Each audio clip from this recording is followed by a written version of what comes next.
La lecture de presse du jour sur Alliance 92.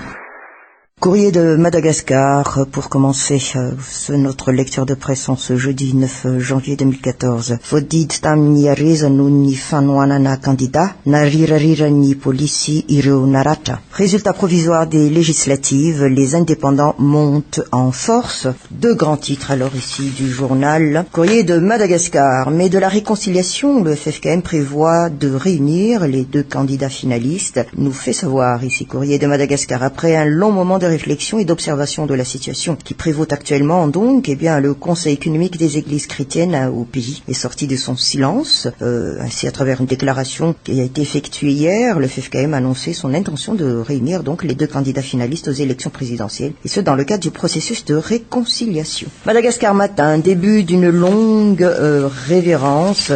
André Radziwiłł, la soigne l'élégance du retrait. C'est ici le grand titre fourni par Madagascar Matin et la légende qui accompagne ce titre, un geste significatif que l'opinion ne saurait percevoir qu'à sa juste valeur. André Radziwiłł laisse au futur chef de l'État, le président de la République, les honneurs d'échanger avec le peuple et avec le corps diplomatique les vœux pour 2014. Cette volonté d'assurer entre la transition et la République ayant retrouvé un régime constitutionnel, un passage en douceur, dans un contexte empli de dignité et d'élégance, donne à André Radziwiłł l'opportunité de partir avec les honneurs. C'est la légende qui accompagne donc ce grand titre. Le journal La Vérité, Jean-Louis Robinson, les chances de renverser la vapeur tendent vers zéro. Présentation de vœux à la nation, l'honneur revient au nouveau président.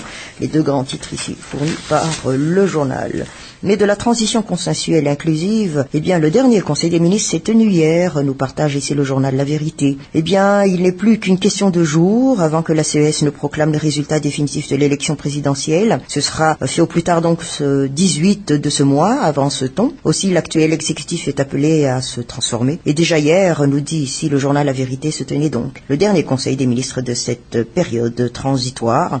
Ainsi, pour une dernière fois, les ministres de la transition, dirigés par le Premier ministre de consensus, Jean-Emer Birizik, se réunissaient avec le chef de l'exécutif en Botswana. Ainsi, l'occasion pour André Radziwiłł de remercier tous ses ministres pour le travail accompli ces dernières années.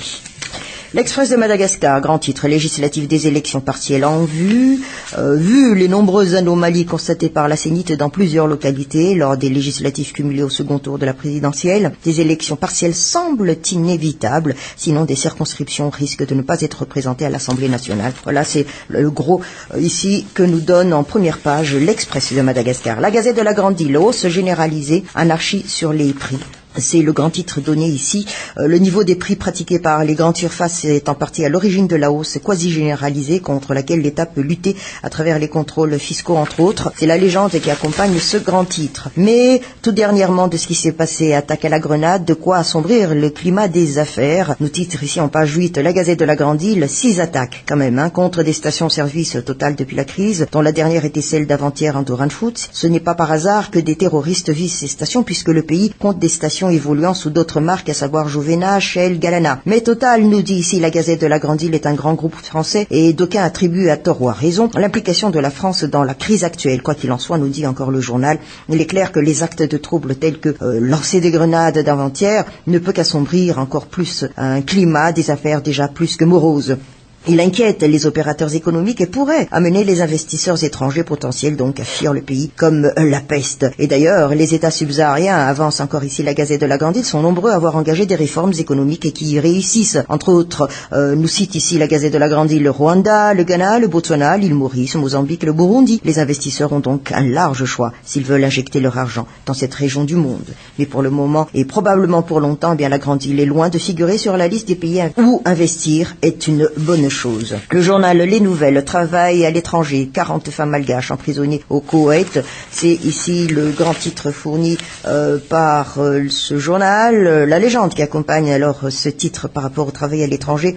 Le calvaire des femmes malgaches au Koweït continue, battues, violées, privées de nourriture, parfois droguées même. L'ampleur des sévices exercés sur elles dépasse l'entendement. Pire encore, bon nombre d'entre elles se retrouvent emprisonnées avec leurs enfants. C'est ici la légende, comme il a été signalé, donc, qui accompagne ce grand titre. Mais par rapport à ce qui a été été dit alors aux attaques à la Grenade, le GPEGLSS, prise de mesures face aux attentats, nous dit ici en page 15, le journal Les Nouvelles. Donc, face aux attaques répétitives à l'endroit des stations de service dans la capitale, ainsi donc, le président du groupement professionnel des gérants libres de stations-service a réagi. Ainsi, joint au téléphone, il a confié que, et je cite, en tant que président donc du GPGLSS, j'ai déjà discuté avec les représentants des forces de l'ordre pour voir les mesures à prendre afin de renforcer la sécurité auprès des stations de service. Et face à la situation actuelle, nous avons pris des dispositions. Fin de citation. Mais il a précisé, nous fait savoir aussi le journal Les Nouvelles, que jusque-là, donc, aucune réunion n'a été tenue avec les responsables des 4 compagnies. Ainsi, jusqu'à maintenant, chaque compagnie adopte sa stratégie.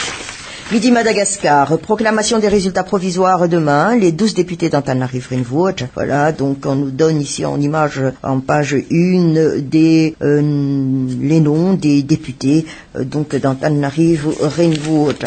Mais ici, voyons un peu par rapport aux infrastructures, si l'on parle économie, gros budget espéré pour les réhabilitations, nous met en titre ici, en page économie Midi Madagascar, après les 5 années de transition qui a obligé les gouvernants à appliquer la prétendue politique d'austérité, les infrastructures sont en forte dégradation et même l'État a du mal à assurer sa fonction régalienne à cause de cette situation. Mais nous soulève ici Midi Madagascar le retour éventuel des bailleurs de fonds pourrait résoudre le problème et être bénéfique, même si leurs appuis financiers ne comportent que très peu d'éléments dont faut-il espérer, et nous dit encore le journal, que les travaux soient une priorité pour le prochain gouvernement maintenant que tout est à refaire. Par ailleurs, il faut reconnaître que la réhabilitation des infrastructures est indispensable pour relancer les activités des opérateurs et l'économie dans son ensemble.